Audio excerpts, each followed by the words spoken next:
इतिहास में हमें संविधान मिला। संविधान में लिखा गया कि SC/ST के लिए प्रावधान बनाए जाएंगे, उनको रिजर्वेशन मिलेगा। वो 52 में और ज्यादा दुरुस्त किया गया। उसके बावजूद हम अपनी यूनिवर्सिटी में देख रहे थे, दिल्ली यूनिवर्सिटी में, कि 1996 तक टीचिंग पोस्ट में SC/ST रिजर्वेशन लागू नहीं किया गया। हम लोग जब इसको रेस करते थे एकेडमिक काउंसिल में, हमें बताया जाता था कि नहीं नहीं, हम तो एफर्मेटिव एक्शन करेंगे, 5 में से 1 पोस्ट SC/ST को जाएगी। और उस समय में 8000 टीचर थे दिल्ली यूनिवर्सिटी में, एक भी SC/ST नहीं था। किसी को सिलेक्ट भी कर लिया जाता बड़ी मुश्किल से, सिलेक्शन कमिटीज अगर मेहरबानी करके सिलेक्ट कर लेती, क्योंकि हम सब जानते हैं सिलेक्शन कमिटीज का कॉम्पोजिशन क्या होता है, कौन बैठते हैं उनमें, क्या सवाल पूछते हैं। फिर भी कोई बहुत ही होनहार बच्चा अगर आ जाता, उसको अपॉइंटमेंट लेटर नहीं दिया जाता, फिर वो परेशान होकर सिविल सर्विसेज में चला जाता। तो ये हालत हमारी यूनिवर्सिटी की थी। ये सिर्फ 91 के बाद जब VP सिंह ने मंडल कमीशन की रिपोर्ट को लागू कराया, उसके बाद जिस तरह से एहसास हुआ पूरे देश में लोगों को कि ये हमारा हक है, किसी की मेहरबानी से नहीं मिलेगा, ये हमारा हक, 85% जो जनता है इस देश की, क्या हम गुलामी में रहेंगे, क्या हमें हमारा हक नहीं मिलेगा। और उस लड़ाई की वजह से ये दबाव जो पड़ा, पार्लियामेंट्री स्टैंडिंग कमेटी ने दिल्ली वाइस चांसलर को 3 बार बुला के बोला या तो गद्दी छोड़ो या लागू करो। तो वाइस चांसलर ने बड़ी मजबूरी में SC/ST रिजर्वेशन लागू किया, 40 पॉइंट रोस्टर लाके। लेकिन उसमें एक झोल था, अगर पहली पोस्ट रिजर्व होगी SC के लिए, लेकिन अगर अकेली पोस्ट है तो उसको डी रिजर्व कर दिया जाएगा। 2 साल निकल गए, 95 में यह डिसीजन हुआ, कोई रिजर्वेशन नहीं हुआ, क्योंकि हर कॉलेज ने एक ही पोस्ट एडवर्टाइज की, उसको अवॉइड करने के लिए रिजर्वेशन को एक ही पोस्ट एडवर्टाइज की थी। 5 एक करेंगे तो वो डी रिजर्व थी। इस तरह से दिल्ली यूनिवर्सिटी में ये चलता गया ये मामला। कोई भी जो एक दफा सत्ता को कब्जा कर लेता है, ये पूरी दुनिया में ह्यूमन नेचर है, वो किसी और को नहीं आने देता। मंडल कमीशन के जमाने में आप देखेंगे किस तरह से सड़कों पे जबरदस्ती विरोध कराए जाते थे, और आज के दिन हम लोग उसका रिपीट देख रहे हैं, मंडल 2 देख रहे हैं। और उसमें यंग लोगों को मिसगाइड करके ये बताया जाता था कि आपका फ्यूचर खतरे में है, आप खत्म हो जाएंगे, आपको नौकरी नहीं मिलेगी, एडमिशन नहीं मिलेगी, वगैरह वगैरह। और उस दबाव में कोशिश की कि नहीं लागू हो, लेकिन लागू हुआ। हालांकि आप देखेंगे कि अजीब बात है कि एजुकेशन में वो 2008 में लागू हुआ, नौकरियों में पहले आया, एजुकेशन में तब जाके लागू हुआ।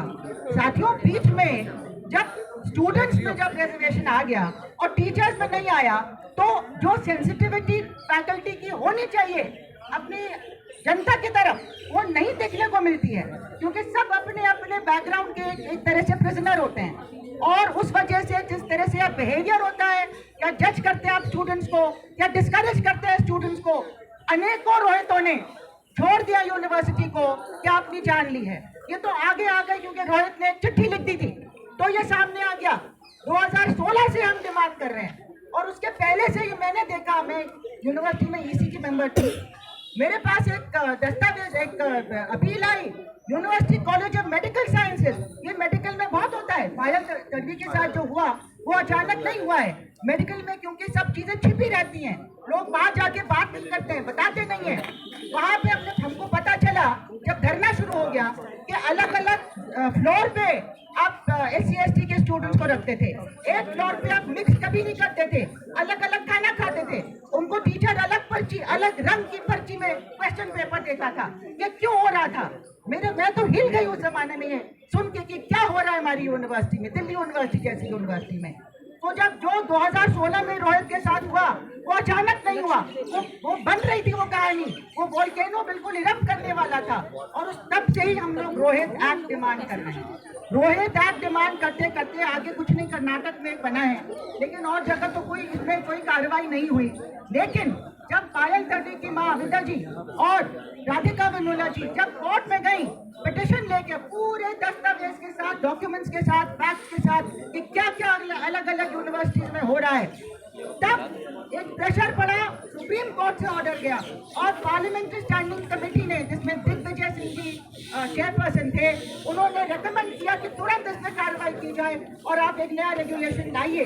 यूजीसी ने उसके दबाव में रेगुलेशन लाए, हालांकि रेगुलेशन में बहुत कमियां हैं। उसमें प्रिंसिपल्स को बनाया गया है चेयरमैन उस कमेटी का, इक्विटी कमेटी का, और प्रिंसिपल 99% प्रिंसिपल्स अपर कास्ट के हैं। इसलिए क्या रिप्रेजेंटेशन है उस कमेटी में?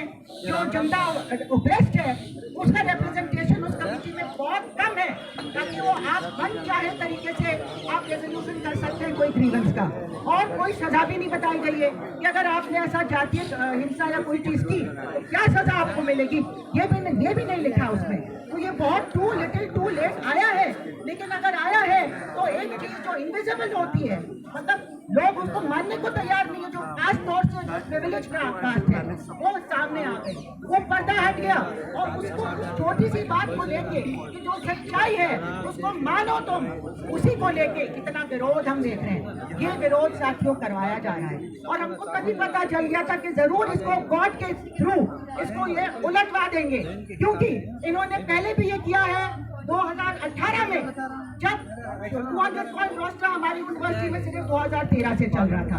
College as a unit, university as a unit तभी लागू हुआ।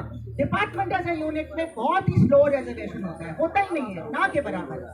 जब 2018 में इसको रिवर्स कराने के लिए कुछ लोग इलाहाबाद हाई कोर्ट गए, इलाहाबाद हाई कोर्ट से सुप्रीम कोर्ट गया मामला, सरकार बिल्कुल नहीं लड़ी और उस टाइम पे सुप्रीम कोर्ट ने कहा कि डिपार्टमेंट वाइज रोस्टर लागू होगा और तुरंत सरकार ने यूजीसी से सर्कुलर निकलवा दिया, अब डिपार्टमेंट वाइज रोस्टर होगा। और डिपार्टमेंट में एसटी की तो कभी चांस ही नहीं आता है। 7वां पोस्ट होता है एसटी का और 14वां पोस्ट होता है एसटी का और डिपार्टमेंट होता है 6 लोगों का। तो कभी बारी आएगी कि नहीं आएगी? बारी ही नहीं आएगी तो खेल वही खत्म हो जाता है। हम लोगों ने 1 साल तक विरोध किया। मैं टूटा की प्रेसिडेंट थी पहले, उसके बाद राजीव देव प्रेसिडेंट थे। हम लोगों ने देश भर में यहाँ पे जो आंदोलन चला, टूटा उसने बढ़ चढ़ के हिस्सा लिया और सारे एमपीज को जोड़ा और उसके बाद एक ऑर्डिनेंस आया जिसमें 200 पॉइंट रोस्टर वापस आया। साथ में उन्होंने अपना पाउंड ऑफ फ्लैश ले लिया ईडब्ल्यूएस रोस्टर। इसका कोई मतलब नहीं था, जो SC ST OBC के खिलाफ था कि उनको नहीं मिलेगा। और 10% कहाँ से आ गया? जब आपको ऐसा रेगुलेशन बनाना होता है तब कोई सवाल नहीं पूछा जाता है कि 10% कहाँ से आ गया, कौन है ये 10%, लेकिन वो आ गया, हमने मान लिया क्योंकि मानना पड़ा और वो लागू है। लेकिन साथियों, अभी ये बहुत बड़ा चैलेंज है हमारे सामने, क्योंकि जिस तरह से मजाक बना दिया इन्होंने कि पहले आप रेगुलेशन लाते हैं फिर उस पर स्टे करवा लेते हैं, कराने वाले वही लोग हैं।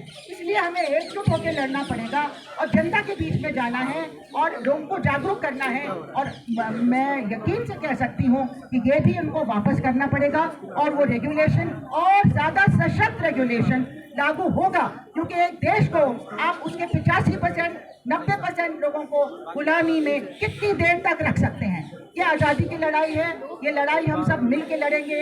हम लोग सब कंधे से कंधा मिला के इसमें चलेंगे और आप इस तरह से सभा और भी बहुत सारी होंगी और मैं आपको मुबारक देना चाहती हूँ कि आपने आशीर्वाद की है।